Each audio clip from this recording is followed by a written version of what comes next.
If you come from a non-technical background and want to break into DevOps in 2025, this is the only video you will ever need. I'll give you a straight roadmap to take you from zero to get hired in less than 6 months. Step 1 is learn the fundamentals properly. Everything in DevOps runs on Linux. Servers, containers, cloud environments. Linux is the foundation. If you're not comfortable with Linux, you will struggle as a DevOps engineer. To learn Linux, you can watch free Codecamp's YouTube course, which will teach you in a way that's easy for beginners, and they'll break it down in a way that makes sense. When you complete that course, you play the over-the-wire bandit game, which is a game specifically designed to improve your Linux knowledge through hands-on learning. So it will force you to use Linux commands and improve muscle memory, because in DevOps, it's all about muscle memory.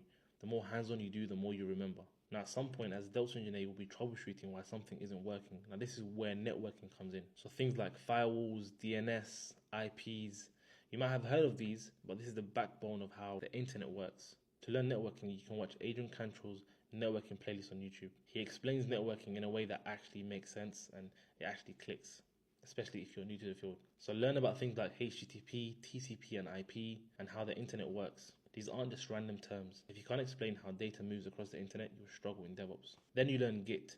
Version control is non-negotiable for any engineer, not just DevOps, for any engineer. Every company uses Git. You'll need to manage code, track changes, and collaborate with teams. Once again, Free Codecamp have a free course on YouTube that you can go through that teaches you everything you need to know about Git. It covers the basics from cloning a repo to handling merge conflicts, which you'll definitely do as a DevOps engineer. As you're watching the course, make sure you follow along, but make sure to create your own code, push your own changes to GitHub, create branches, open pull requests. The more you use it, the better you become. Now, those are the fundamentals. That's Linux, networking, and Git.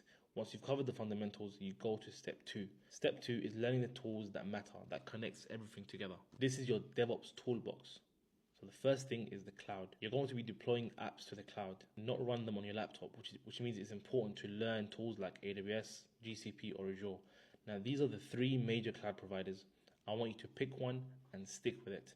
Most people go with AWS because it's the biggest in the market, but it doesn't matter as long as you pick one and get familiar. Now, it helps to get a certification, not because certs get you hired, but because they force you to learn.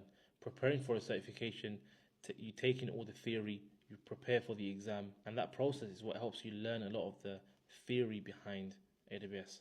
AWS Cloud Practitioner is a good start. Now, in DevOps, you don't manually click around inside the console on AWS. We manage things through code. This is where infrastructure as code comes in. Once you've learned AWS and you've created some resources on the console, you now apply everything you've learned into Terraform. Now, Terraform is what creates the infrastructure using code. It's known as an infrastructure as a code tool, and it helps you deploy these resources onto the cloud. Now, some people might consider getting the Terraform Associate certification. It's not required, it's not necessary, but it proves that you know your stuff. Now, the next thing is containers. Nowadays, most applications run on containers, and Kubernetes manages these containers at scale. So start by learning Docker. Learn how to containerize an app, run it locally, and learn about Docker files. You can learn all of this, again, Free Codecamp have a Docker course that you can go through, or you can watch Amigo's Code.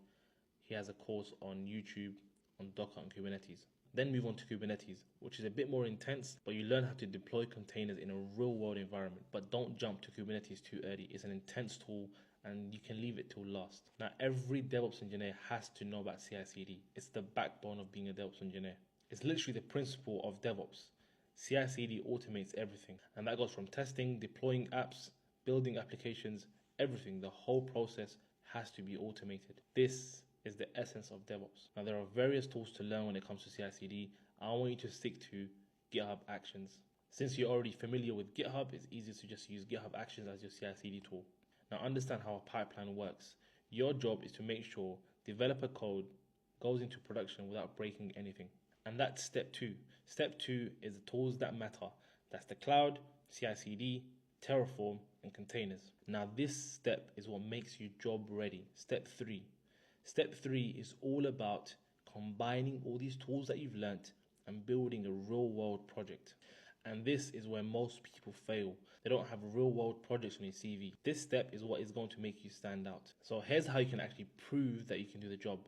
I'll break it down to you in 5 simple steps. Step 1, find a simple app. It can be any app, it doesn't matter. It can be open source, find it online, make it yourself, it doesn't matter. What matters is how you deploy it. Step 2, containerize it. You've learnt about Docker now, so put the app in a Docker container so it runs the same everywhere. Step 3, deploy it manually to the cloud.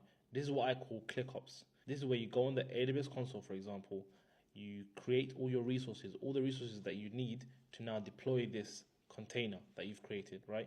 You have this Docker image, you want to deploy it onto, for example, an ECS cluster. The reason we're doing it manually through the console is so that you understand how every component and how the resources connect together, how everything works. And then step 4, automate it with Terraform.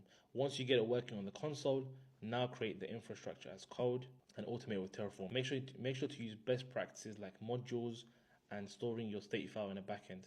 All of this you will learn when you learn Terraform. Since you've covered Terraform, you should understand all these terms. And finally, step 5, put everything in a CI/CD pipeline so you automate the whole process from the start of the application all the way to deploying it. So you push your code and you let the pipeline handle everything. This is the essence of DevOps. Now, if you do these 5 steps, you just built a production-ready deployment pipeline. This is what companies hire for. Now, step 4, and this is where you start to land interviews and so on, is fixing your CV. Your CV is the first thing recruiters and hiring managers look at. So make sure your CV is one of the best on the market. You can use tools like Resume.io and FlowCV to give you CV templates and formatting options so that your focus can be on the content. Now, I'll put in a separate video how to create a CV that actually converts. Now, finally, step 5, and this is how you get the opportunities to even get hired to begin with.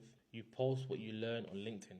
So you have the skills, you have a project, you have a CV. Now you want to get known by recruiters and hiring managers. Posting on LinkedIn, sharing projects, talking about your journey.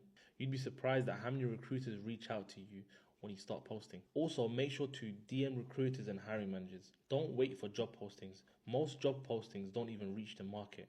Message recruiters and hiring managers directly. And obviously, finally, apply to jobs. Once you have a CV, you've got some feedback from your CV, you have a CV that works, apply to jobs directly.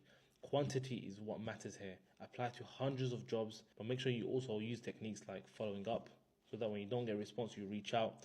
You job track, so you make sure everything is on a spreadsheet and you're tracking your applications, and have a separate page on feedback.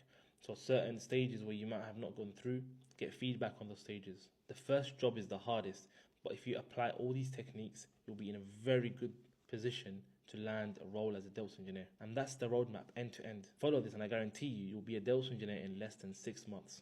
If this helped, drop a comment, make sure you save this video, and I'll see you in the next one.